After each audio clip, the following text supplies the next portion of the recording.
restoration ministry ten Isu Christa mingin chi pai an buk le cheu pathian thu lar em mai sam number som hi pathum na hi abung top ba soidon chuan reidon na tu ka chuwang chuan boina ron soi ka du deuh bik lai changa na po atir chau te mido tu te mit muwa ka ma hian dawhkan i bo sai thina ti thu hi kan zero dona thupu ya chan sam som ni pathum changa ni top maya mihring chung chang reng hi mihring ro puina te alang lem lo pathian ina mihring te chung athil ti thin pathian ro pui zia pathian thatna heta hian aron lang ani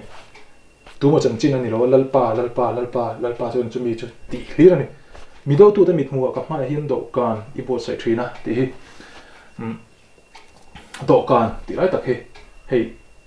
sapchonga banquet anti mai anti kan chu dining table mo cho ei na dawhkan ka ma hian min bo sai sak thin ati ni mit tu engmo min bo sai sak kan ti chuan cho ei dawhkan mo dawhkan ei tur da na dawhkan dining table ka ma hian min bo sai thina chu tui nge min bo sai sak kan ti chuan pathian in ani ti chuan khoi huna nge ti ni a khoi huna nge ani chuan mido tu te mit muwa ni chung chu kan soi zau do na kan nun hian do tu ne chu enge kan ti chuan keima hi ni keima ti chuan setana kan nun hian tharau khur zoi khopa minon do tu minon nek sok tu hi nei thina chu keima thiam lo hi lo ni le nge thina tin setana a oma eng tik lai po min se theina tur cha reng mun ol kan pe click chang ron kal kwal reng he omani kongka kan no khano chana ron lut theilo kongka hongan omem tia ena min chang reng thin kan no hon pal zeu chona ron luta min se a min tinna min dowa she om takin kan nun te lo oma kan nun lunga ya eliza po kha jezebelin tha atum khan atlan sia thingbuk noya khan thalera khan achau chiani arilu an nuala alunga ya pathian hena khan kalzel changa anei to lo ta hin kan nun na lamai ro ati ve thlot ani eliza tuna tong takin a depress ve thok hatani lalpa katlin to lo kan chial lo nge dalte pakhat na bung som pakuwa changli ani ero chu thalera nikhat bana akala juniper thing hnuaya hian athu a tin thi adil ta a tok ta e olalpa tuna hian kan nun na hi lamai te kaputi ain ka thachong bok si lova atia zole eliza miro puilutu anunina harsatna thi inna tlang ko tlang anuna din chi mai chon anun kha niam ve roi atlan chia pathian hena lalpa ka pe to lo ti ni inun khan chu tiang chu a ma chon vein ka ring ala ma chon lo ni pon mi hring nuna ala ron thlenga chu mi huna chon enge itianga enge ingai chana enge iruina be sayang thi em ni be sayang ni lo pathian hian i ron piang choka suara tlua ni lo pon enga mo har sanna ne thia van doi turin ron ruat lo che van ram theng turin arot che ti chuan i kal konga po amal som ne ain pon char turin ron ruat che eliza po khalai muna thi kha pathian ina akau chuan dan ani lo wa tumram hruai thlen tum na ram nei wangin ta hian an chiat lang lo nge ti chuan juniper thing hnoya chuan amu hil ta amu hil ta tin ngai te van tir ko hian aron khoya anela thola ero atia tin a han ei vela ngai te alubula a han en vela ngai te alubula chuan changper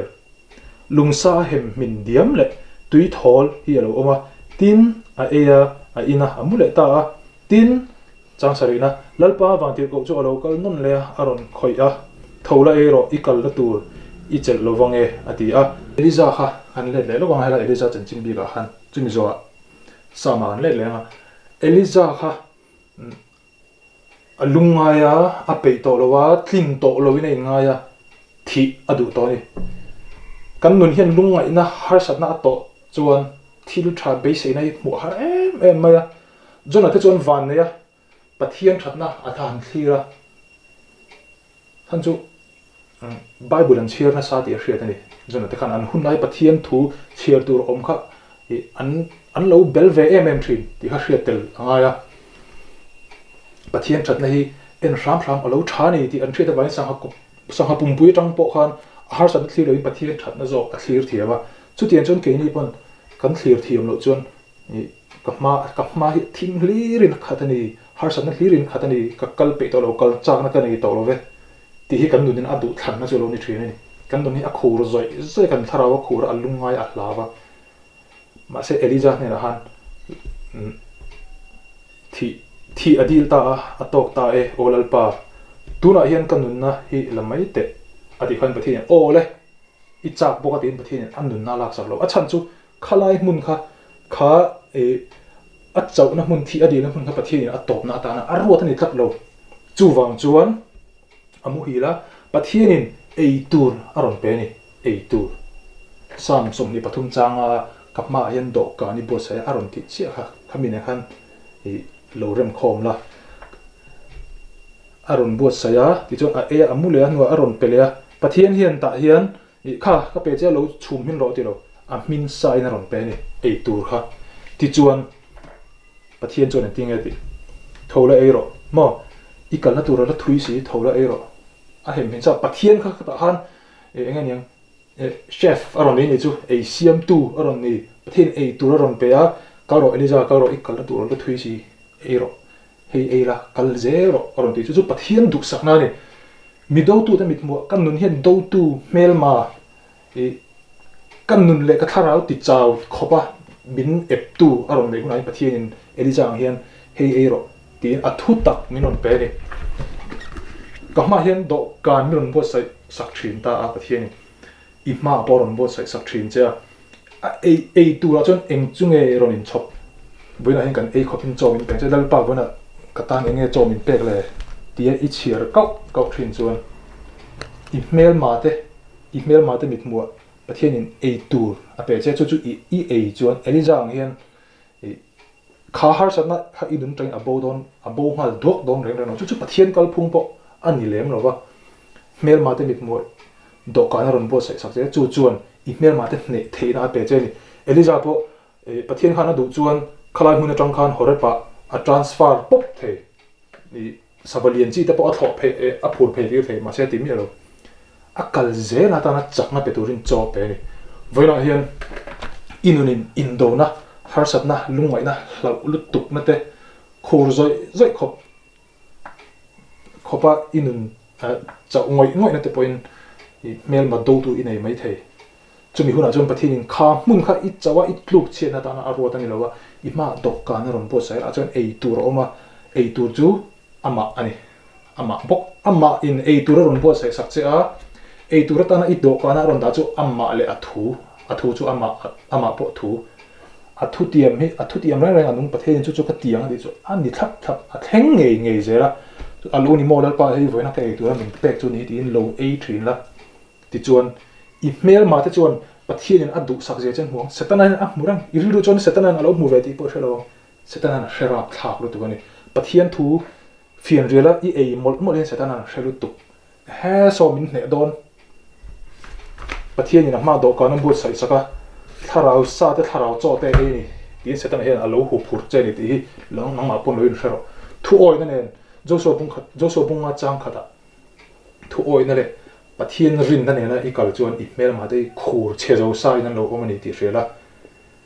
tuna I har sat na to kha nakinai ra to tu po ni se